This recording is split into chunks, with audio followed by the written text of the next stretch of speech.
Pertumbuhan ekonomi nasional pada kuartal 3 tahun 2021 masih berada pada zona positif. Badan Pusat Statistik mencatat pertumbuhan ekonomi Indonesia di kuartal 3 tahun 2021 sebesar 3,51% secara year on year. Pertumbuhan ekonomi nasional masih berada pada zona positif. Badan Pusat Statistik melaporkan pertumbuhan ekonomi Indonesia pada kuartal 3 2021 sebesar 3,51% secara year on year.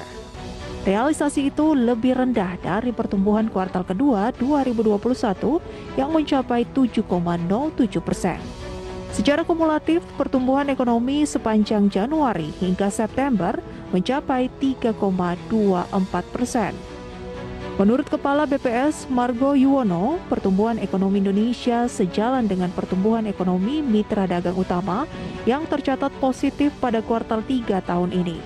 Meski lebih rendah dari kuartal sebelumnya, dan selain itu, capaian pertumbuhan ekonomi juga dipengaruhi gelombang kedua pandemi pada Juli hingga Agustus yang membuat pemerintah melakukan kebijakan PPKM level 4. Dengan besaran PDB tersebut, kalau kita hitung pertumbuhan ekonomi pada triwulan 3 2021, kalau saya bandingkan dengan triwulan 2 tahun 2021 atau secara Q2Q, perekonomian Indonesia tumbuh sebesar 1,55%. Dan bila kita bandingkan dengan triwulan 3 tahun 2020 atau secara Y on Y, perekonomian Indonesia tumbuh 3,51%. Dan secara kumulatif, meski masih berada pada zona positif, realisasi pertumbuhan ekonomi kuartal 3 meleset dari perkiraan.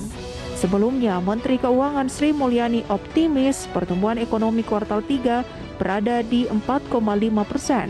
Sementara Gubernur Bank Indonesia Peri Warjio menyebut pertumbuhan ekonomi bisa di kisaran 5%. Tim Liputan IDX Channel.